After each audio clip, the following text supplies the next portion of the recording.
Hi, my name is Mark Bernot, and I'm a monetary economist. I'm reporting from Eastern Europe right now. I'm actually living in Eastern Europe, and I want to talk about the Russian economy as it relates to the world economy as a whole on a comparative level. One of the mythologies out there is that the Russian economy, it's a developed nation, it's a strong nation, and it has infinite resources. This is what they're projecting in order to intimidate other democracies out there. Russia is actually not a democracy. What I would like to claim is that it's on par with an African country. Nothing wrong with Africa. What I would like to say in the level of development, if you're not talking about the major industrial city of Moscow or St. Petersburg, outside of that, you're going to be living pretty close to something like Kenya. And on a PPP or quality of life index, if you look at, again, I keep on quoting Numbrio, it will say on comparative life that it is pretty close to Kenya. Now, I've been making these videos, and I believe some Russian bots have been hitting that site and trying to boost it. So as I speak, some of the data may be distorted. But generally, it has this quality of life index, or PPP, on par with Kenya. And, my friend Willie, he's great. He's from Kenya. And I've been to Africa numerous times. And I've lived in Eastern Europe, including in, let's just say numerous countries. A lot of you out there are skeptical if I'm really in Eastern Europe. You say this is AI-generated background. But trust me, right now I'm filming on a haystack with a bottle I found in the woods because all my equipment is somewhere on a action camera. So this is real, and I am in Eastern Europe. And it would be a hard argument to say I don't know something about Eastern Europe and country life. So the first thing I want to tackle is this dacha economy. Dacha, or dachi, plural, are these homes that live, maybe city dwellers have in the countryside. Most of the Russian economy is a rural economy. That means it doesn't have hard roads. It has unimproved roads. It has dirt roads, really mud roads most of the year, that are virtually impossible. Further, they don't have water. They don't have plumbing in the traditional sense.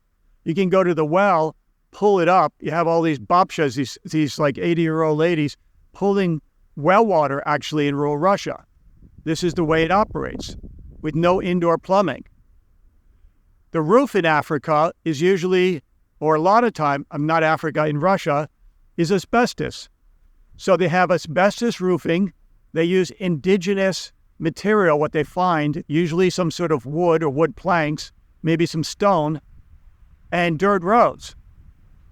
Now that parallels what we have in Africa. They're called huts in Africa, but we could call them huts in Russia. How is it different? They use indigenous materials in Africa. Maybe they used earth, but I like earth. Earth homes are great for warm climates. And in cooler climates, wood is great. So they use indigenous material they just gather from the local area, create a home with unpaved roads and a whatever roof. Now, both in Africa and in Russia, they're adding these thin level roofs. Largely, they don't have indoor plumbing. And there's not a lot to do except watch the grass grow.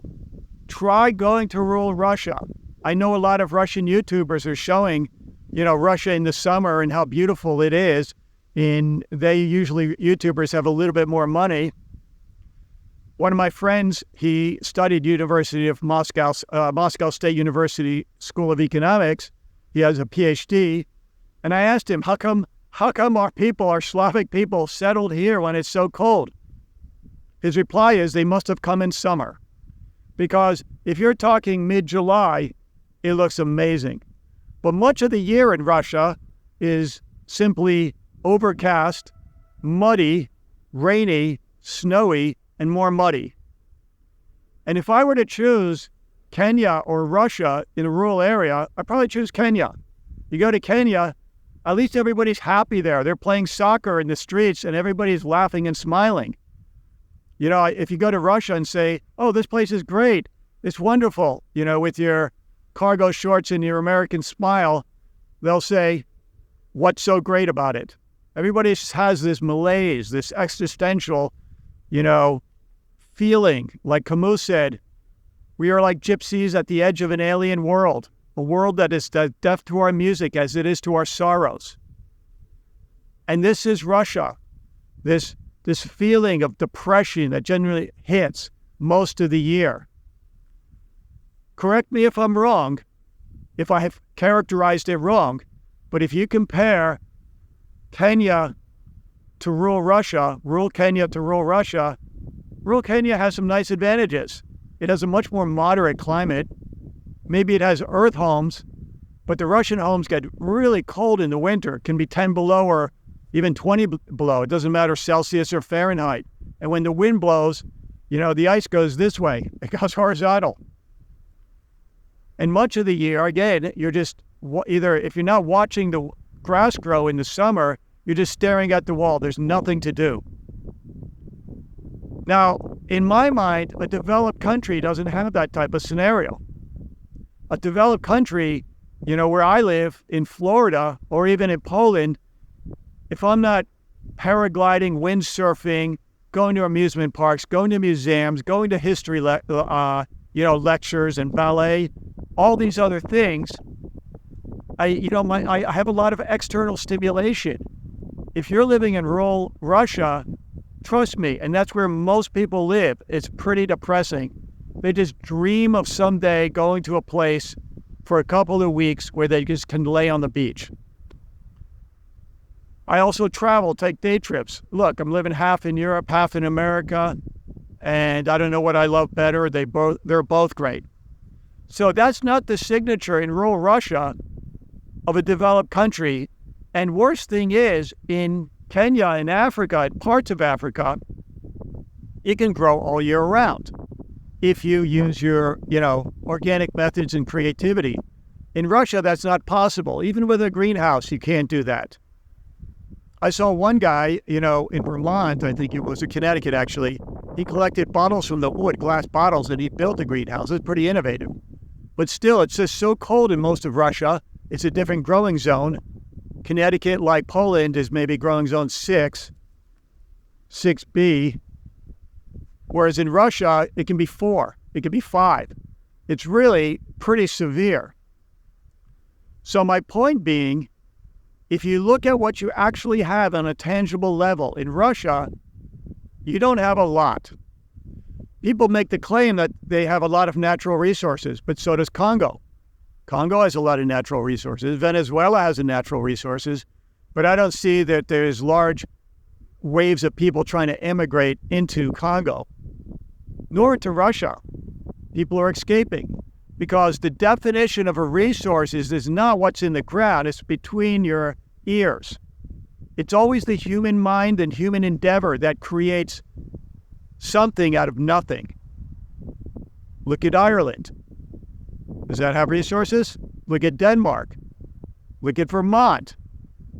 These wealthy areas, these pockets of wealth, create something out of nothing because of the resource between the ears. We're all created equal as humans. All humans are equal. And we all have the ability to utilize the resources around us. We don't need to have this smoke and mirrors, high profile, Texas D, black gold in the ground to declare ourselves resource rich.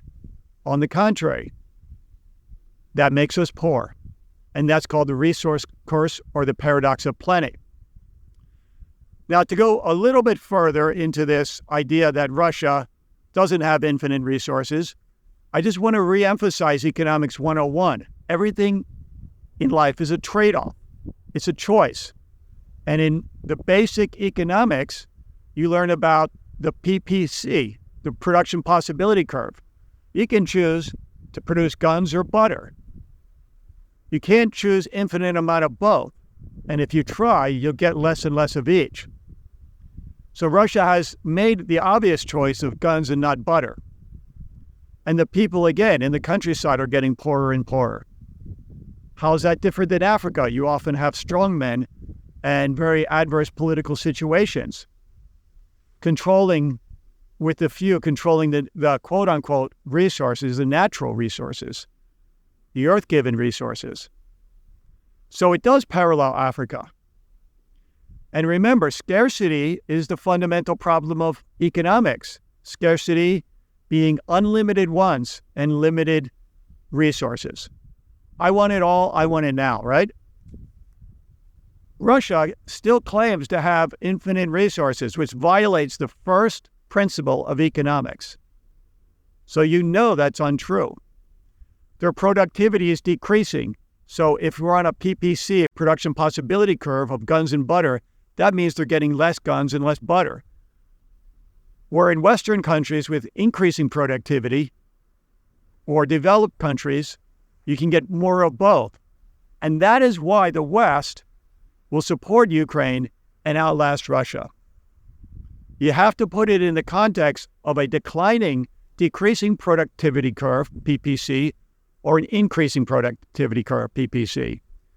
And I revert back to my initial claim that Russia is basically a Eurasian country, but it's really on par geopolitically with Africa. Africa, average African person, I'm not talking about elites in the city and in the skyscrapers, lives in a rural area similar to you live in a rural area in Russia. You know, maybe Russia has a marginal level of greater prosperity compared to much of Africa, because much of Africa is really on another level than Kenya. Kenya is a pretty sophisticated country. But on the other hand, maybe not. I mean, there's a lot of developed countries in Africa. Morocco's gorgeous. If you've ever been to Morocco, Egypt, parts of all over Africa in the south. So, you know, talking in broad terms are hard. But when you compare it to living in rural, Russia, and everybody's bragging about their dachi, and you x-ray what a dachi really is, it's basically a house without plumbing and roads and maybe an asbestos roof. You could call it a hut. It's not much different than a beautiful house, it's clay house, earth house in Kenya. And in both countries, there are limited opportunities in the countryside, but in Kenya, they speak English largely in the countryside, and they have access to things like YouTube, where in Russia, I hear YouTube's going away. You don't have like these libraries like you have. In Russia, you don't have these like libraries in the rural area. You don't have good means of transportation and communication. So bottom line is, I think I'd rather live in Kenya than in Russia. Russia is like really an undeveloped African country. So I just want to make that claim out there. Maybe it's a little bit bold, but the reason I'm making that is I want to counter the mythology that Russia and it's projected by a lot of even economists as some great economy, an economy with infinite resources, an economy where they're just doing amazing things and it's so great to live there. Trust me, it is not. If you've ever lived there, if you've ever been there, the real Russia, a day in the life, and I'm not talking about the honeymoon of a vacation for a week, the real Russia, where the mass of people live quiet lives of desperation, and again, to quote Camus again, are like gypsies at the edge of an alien world, a world that is as deaf to its music as it is to its sorrows. You don't want to go there. You don't want to be there, you don't want to emulate that, and you don't want that culture to spread. And that's what this geopolitical event in Ukraine is about, stopping the spread of that and bringing off freedom, democracy, and making the world a better place from a Ukrainian perspective, from a Western perspective, from a universal greater good understanding for humanity, not the Russian world. My name is Mark Baronat. I'm a monetary economist.